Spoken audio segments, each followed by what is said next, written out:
Hi అండి, అందరికీ నమస్కారం. యూట్యూబ్లో వీడియోస్ విని విని ఎస్ఎస్సి జీడీ మీద బోర్ కొట్టిందా? యూట్యూబ్ వాళ్ళు ఇచ్చే ఇన్ఫర్మేషన్ ఎంతవరకు కరెక్టు? వ్యూస్ కోసం చేస్తున్నారా, లేకుంటే అసలు ఇన్ఫర్మేషన్ కరెక్ట్ తెలుసా, తెలియక చేస్తున్నారా అనేది చూసుకుంటే కనుక నా వరకైతే నేనైతే మీకు ఇదివరకు చెప్పడం జరిగింది.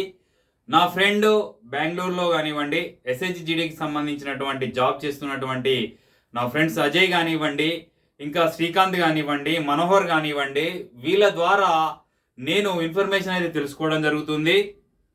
అయితే ఫస్ట్ ఆఫ్ ఆల్ ఇక్కడ తెలుసుకోవాల్సిన విషయం ఏంటంటే, మీరు అసలు ఆగస్టు 27న మరి నోటిఫికేషన్ కొత్తది ఉన్నది. మరి మేము ఎలా ప్రాక్టీస్ చేయాలి, మరి నెక్స్ట్ నోటిఫికేషన్కు ఏ విధంగా వెళ్ళాలి, అసలు ఈవెంట్స్ ఉంటావా ఉండవంటే ఇక్కడ ఎస్ఎస్సి వాళ్ళ తరపున ఎటువంటి తప్పిదం అయితే లేదట అండి. ఎందుకంటే వాళ్ళది క్లియరెన్స్గా తప్పిదం ఉంటే వాళ్ళు లిస్ట్ అయితే ఇవ్వకపోరు. లిస్ట్ అయితే ఆల్రెడీ రిలీజ్ అయితే కావడం జరిగింది. ఇకపోతే వచ్చిన సమస్యల్లా నేను తెలుసుకున్నది నా ఫ్రెండ్స్ ద్వారా, యాజ్ ఏ ఎంప్లాయీస్ ద్వారా నేను తెలుసుకున్నది ఏంటంటే, ఇవెందుకు ఎంప్లాయీస్ ద్వారా తెలుసుకోవడం జరిగిందంటే, వాళ్ళకు కూడా తమ్ముళ్ళు, వాళ్ళు చెల్లెలకు సంబంధించిన వాళ్ళు కూడా దీని మీద కాన్సన్ట్రేషన్ చేస్తారు కాబట్టి, ఆ కాన్సన్ట్రేషన్ చేసే వాళ్ళు కూడా నాకు తెలుసు కాబట్టి, అసలు గ్రౌండ్ వర్క్ జరగడానికి జరగకపోవడానికి కారణం ఏంటని ఒక విధంగా తెలుసుకుంటే కనుక వరదలు కాదు, వర్షాలు కాదు, సిఆర్పిఎఫ్కు సంబంధించిన ఈవెంట్స్ అంతకన్నా కాదు. రేడియో ఫ్రీక్వెన్సీ ఐడెంటిఫికేషన్ ద్వారా ఐటీబీపీ కంపెనీ వాళ్ళు ఎప్పుడైతే కాంట్రాక్ట్ అనేది జూన్ 26న తీసుకున్నారో, అది జూన్ 26న ఫైనలైజ్ అయితే కావడం జరిగిందని ఇదివరకే చెప్పడం జరిగింది.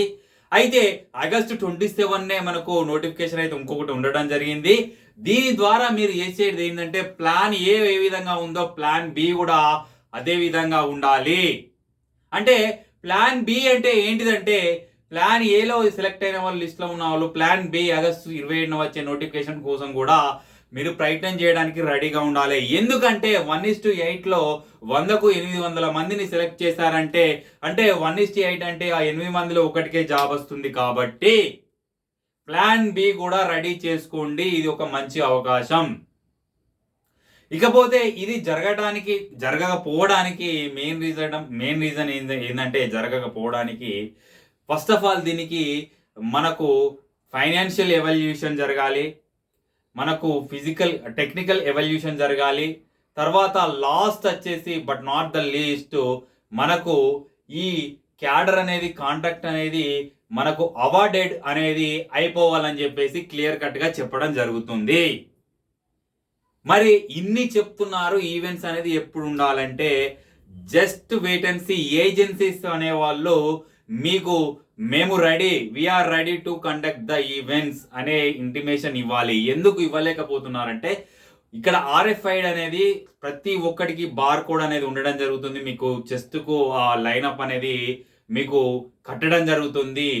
బై మిస్టేక్ ఎవరిదన్నా ఆ ఆర్ఎఫ్ఐడి మనకు అంటే తయారు చేసే భాగంలో ఎటువంటి మిస్టేక్ జరిగినా కూడా ఒక నిరుద్యోగికి మనం అన్యాయం చేసిన వాడిమైతాం అనేది వాళ్ళకి ఏ విధంగా కాన్సన్ట్రేషన్లో ఉంటుందో ప్రతి ఒక్కటి చూసుకోవాలి.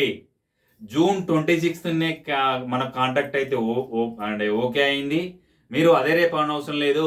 ఇన్ని చెప్తున్నారు, మాకు ఇవన్నీ కాదు, అసలు ఈవెంట్స్ ఎప్పుడు ఉంటాయి అంటే కంపల్సరిగా ఇక లేట్ అయిపోయింది, చాలా అంటే చాలా లేట్ అయిపోయింది.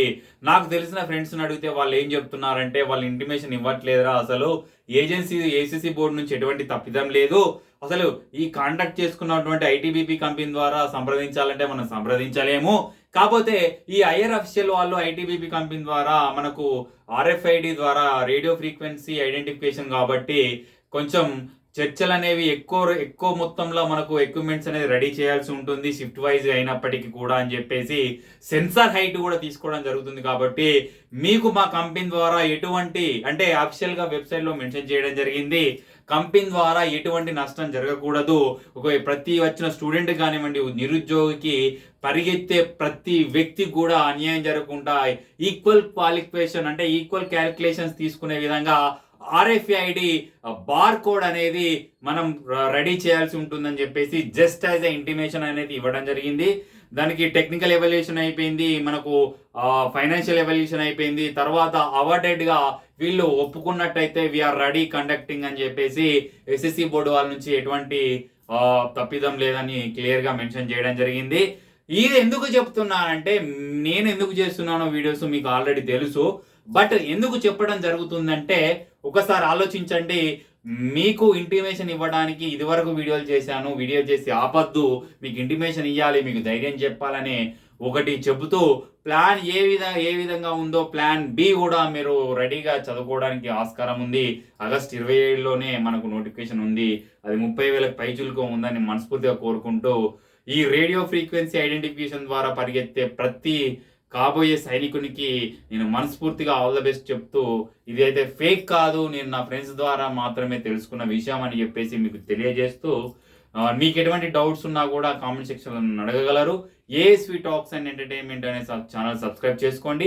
అదే మాదిరిగా ఏఎస్వి టాక్స్ అనేది టెలిగ్రామ్ ఛానల్ లింకప్ ఇవ్వడం జరుగుతుంది. అదే సుధాకర్ ఏఎస్వి అని ఇన్స్టాగ్రామ్లో కూడా మీరు కాల్ చేయవచ్చు. నేను ప్రతి ఒక్కరికి కూడా రెస్పాన్స్ అనేది అవ్వడం జరుగుతుంది. నేను చాలా రోజులుగా డిలే అవ్వడం జరిగింది పర్సనల్ ఇష్యూస్ వల్ల. మీకు ఎటువంటి డౌట్స్ ఉన్నా కూడా కామెంట్ సెక్షన్లో అడగండి. నాకు తెలియకపోయినప్పటికీ ఎంప్లాయీస్ ద్వారా కానివ్వండి, అకార్డింగ్ టు ఆర్టీఐ ద్వారా కానివ్వండి, తెలుసుకోవడానికి ఆస్కారం ఉంటుందని మనస్ఫూర్తిగా కోరుకుంటూ, జై Hind, all the best, all the aspirants.